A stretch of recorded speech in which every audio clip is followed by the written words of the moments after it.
मैं एक दो आंकड़ों के जरिए ये समझाना चाहता हूं कि ओपिनियन पोल्स के बारे में जो बातें हो रही हैं, दरअसल ये फर्जीवाड़ा कैसे है। मैंने इस पर शो भी किया है। इस बार की मैं बात करता हूं, आगामी 2022 में विधानसभा चुनाव जो होने वाले हैं उसकी बात कर रहा हूं। तो अगर इसमें 7% हम जोड़ लेते हैं, 9 में से 7 जोड़ लें, 6 जोड़ लें, तो कितना हो जाता है? 38%।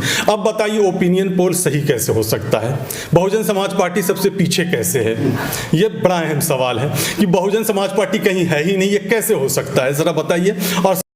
और मैं जब ये इनके नाम का जिक्र करता हूँ तो इन्होंने एक बार डिफाइन किया था कि मिश्रा से पहले मैं एससी हूँ, तो मैं इसकी चर्चा ज़रूर करता हूँ, इसका जिक्र ज़रूर करता हूँ। और नुकुल दुबे साहब का भी बहुत बहुत शुक्रिया, सुजीत सम्राट साहब का भी बहुत बहुत शुक्रिया, राहुल नागपाल साहब का भी बहुत बहुत शुक्रिया, कपिल मिश्रा हैं, यंग हैं, उनका भी बहुत बहुत शुक्रिया। आप तमाम लोगों का बहुत बहुत शुक्रिया। और हमारे सीनियर वरिष्ठ विपिन बेबाक हैं, उनका भी बहुत बहुत शुक्रिया। आप तमाम लोगों का बहुत बहुत शुक्रिया। मैं चाहूँगा कि एक शेर से शुरुआत करूँ कि आजकल जो हालात हैं, जो परिस्थितियां हैं, उसी के मद्देनज़र ये शेर मेरे ख्याल से फिट बैठता है। रख हौसला मुसाफिर, राहें बड़ी कठिन है। रख हौसला मुसाफिर, राहें बड़ी कठिन है। सच बोलने की खातिर मुश्किल भरा सफ़र है। सच बोलने की खातिर मुश्किल भरा सफ़र है। मिलती है जीत उसको जो हौसला न हारे, है राह जो तुम्हारी मंजिल की वो डगर है। तो यही राह जो है हमें मंजिल तक ले जाएगी।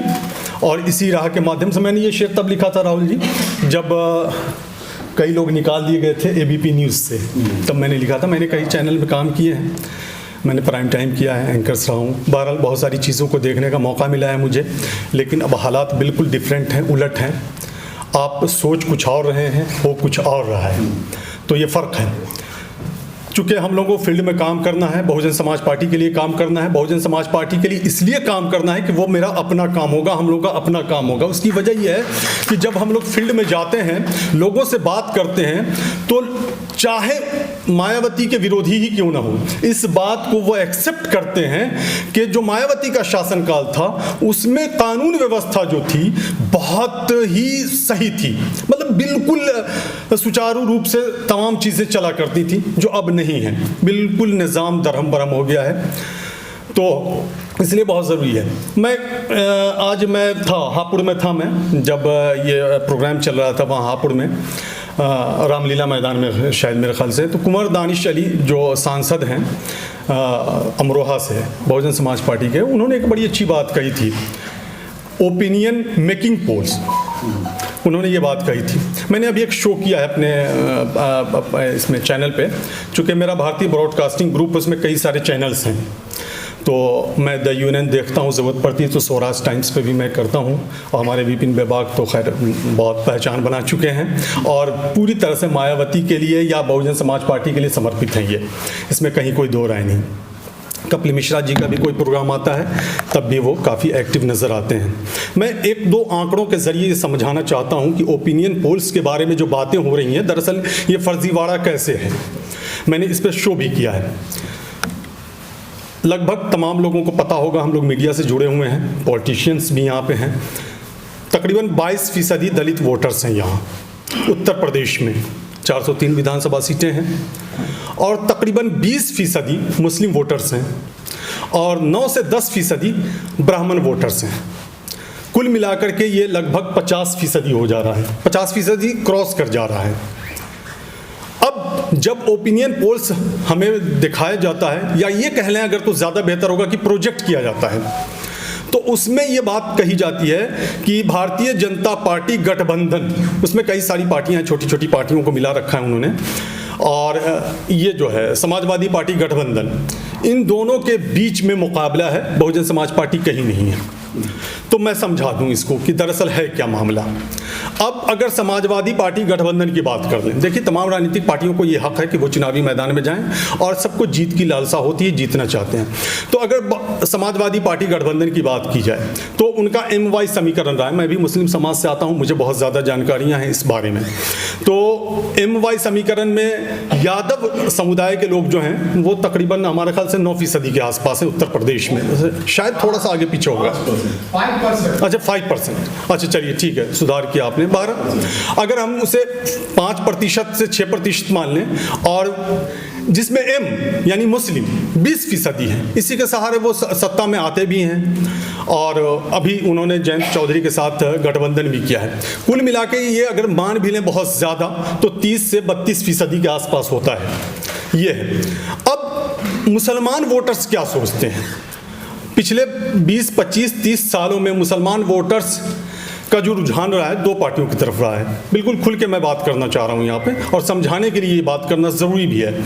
या तो वो समाजवादी पार्टी की तरफ जाते हैं या बहुजन समाज पार्टी की तरफ जाते हैं। चूँकि कांग्रेस अभी नहीं है इस पोजीशन में कि कांग्रेस की तरफ मुसलमान जाए, भारतीय जनता पार्टी से दूरी है मुसलमानों की। उसकी वजह यह है कि खुद भारतीय जनता पार्टी ने दूर कर रखा है। तो अब ये 2 पार्टियां हैं। अब जब भी मुसलमान वोटर्स का झुकाव होता है बहुजन समाज पार्टी की तरफ, बहुजन समाज पार्टी सत्ता में आती है। और आपने देखा 2007 में पूर्ण बहुमत के साथ जब सोशल इंजीनियरिंग फॉर्मूला अपनाया गया तो सत्ता में आई बहुजन समाज पार्टी, और उसमें ब्राह्मण समुदाय का बढ़ चढ़ करके सहयोग मिला और मुस्लिम समुदाय का भी मिला।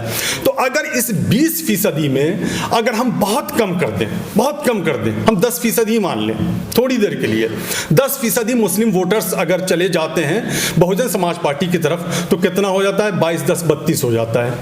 क्योंकि ये जो दलित वोटर्स हैं ये तो बिल्कुल कार्डर हैं, ये तो बदल ही नहीं सकते, और इस बार तो बहुत ज़्यादा आक्रामक है। मैंने देखा है ग्राउंड पर जाकर के रिपोर्टिंग करते वक्त ये बात हमने महसूस की है। तो ये 22 में चलिए 2% हम नीचे कर दे रहे हैं, 20% कर दे रहे हैं, 20% कर दे रहे हैं। 20 और 10 जब जुड़ जा रहा है तो 30% हो रहा है। लगभग 9 से 10% ब्राह्मण वोटर्स हैं। ब्राह्मण वोटर्स से भी हमने बात करी है ग्राउंड पे जाकर के, मेरे ख्याल से हमारे जितने साथी हैं यहाँ पर उन लोगों ने भी बात की होगी। उसमें लगभग 70 से 80%, 80% उनका रुझान बहुजन समाज पार्टी की तरफ है। इस बार की मैं बात करता हूँ, आगामी 2022 में विधानसभा चुनाव जो होने वाले हैं उसकी बात कर रहा हूँ। तो अगर इसमें 7% हम जोड़ लेते हैं, 9 में से 7 जोड़ लें, 6 जोड़ लें, तो कितना हो जाता है? 38%। अब बताइए ओपिनियन पोल सही कैसे हो सकता है? बहुजन समाज पार्टी सबसे पीछे कैसे है? ये बड़ा अहम सवाल है कि बहुजन समाज पार्टी कहीं है ही नहीं, ये कैसे हो सकता है? जरा बताइए। और समाजवादी पार्टी गठबंधन और भारतीय जनता पार्टी गठबंधन कैसे मुकाबले में है आपस में एक दूसरे के साथ? कभी उसे बहुमत दिखा दिया जाता है, कभी कुछ दिखा दिया जाता है, कभी। तो इन चीज़ों को अगर ऐसे समझेंगे और लोगों को समझाने की कोशिश करेंगे तो शायद मैं समझता हूं कि ये बात लोगों को समझ में आएगी, क्योंकि ये ग्राउंड की रियलिटी है, ये हकीकत है, इससे इनकार आप कर ही नहीं सकते। ये तो सिर्फ मैंने 3 दलित, मुस्लिम और ब्राह्मणों की बात की है। वैसे लोग जो शोषित हैं, वंचित हैं, दबे कुचले हैं, गरीब तो हर तरफ हैं, गरीबों की संख्या तो हर तरफ है। गरीब ही तो हैं, अब अमीर हैं कहाँ? अब अमीर तो जो 5% है, 3% है, वो बहुत ज़्यादा अमीर हो गए। उनकी तरफ तो हम देख भी नहीं सकते, वरना गर्दन हमारी टेढ़ी हो जाएगी अगर देखें हम उनकी तरफ। तो अब वो वोटर्स भी तो जुड़ते हैं ना, इससे इनकार तो किया ही नहीं जा सकता ना। अगर उनमें से भी अगर 2, 4, 5% जुड़ जाए तो 40% हम हो जा रहे हैं। तो अब कैसे होगा? तो ये जो ओपिनियन पोल्स हैं, दरअसल वो जो कुमार दानिश साहब ने कही थी, ये बात बिल्कुल सही कही थी कि ये मेकिंग पोल्स हैं और एग्जिट पोल गलत होते हैं। आपने देखा पश्चिम बंगाल में क्या हुआ? 2007 में किसने कहा था कि मायावती पूर्ण बहुमत के साथ सत्ता में आएंगी, लेकिन आई 206 सीटें आई मायावती को। तो ये चीज़ें समझनी होंगी और लोगों को समझानी भी होगी। और दूसरी बात और आखिरी बात, चूँकि वक्त ज़्यादा नहीं लेना है हमें, कि हमें अपने लिए काम करना है, अपने भविष्य के लिए काम करना है, अपने बड़े बुजुर्गों के लिए काम करना है, अपने बच्चों के लिए काम करना है, अपने भाई बहनों के लिए काम करना है, अपनी माताओं के लिए काम करना है। चूँकि अभी जो प्रदेश के हालात हैं वो किसी से छुपे हुए नहीं हैं। हमें बहुजन समाज पार्टी के लिए नहीं काम करना, अपने लिए काम करना है। और जब हम अपने लिए काम करेंगे तो इसमें कहीं इफ एंड बट है ही नहीं कि हम खुद ब खुद बहुजन समाज पार्टी के लिए काम करना शुरू कर देंगे। और इसी बात के साथ अपनी बात को हम ख़त्म करना चाह रहे हैं। अगर मुझसे कहीं भूल चूक हुई होगी तो आप लोग इसमें सुधार करने की कोशिश करेंगे। आप लोग का बहुत बहुत शुक्रिया।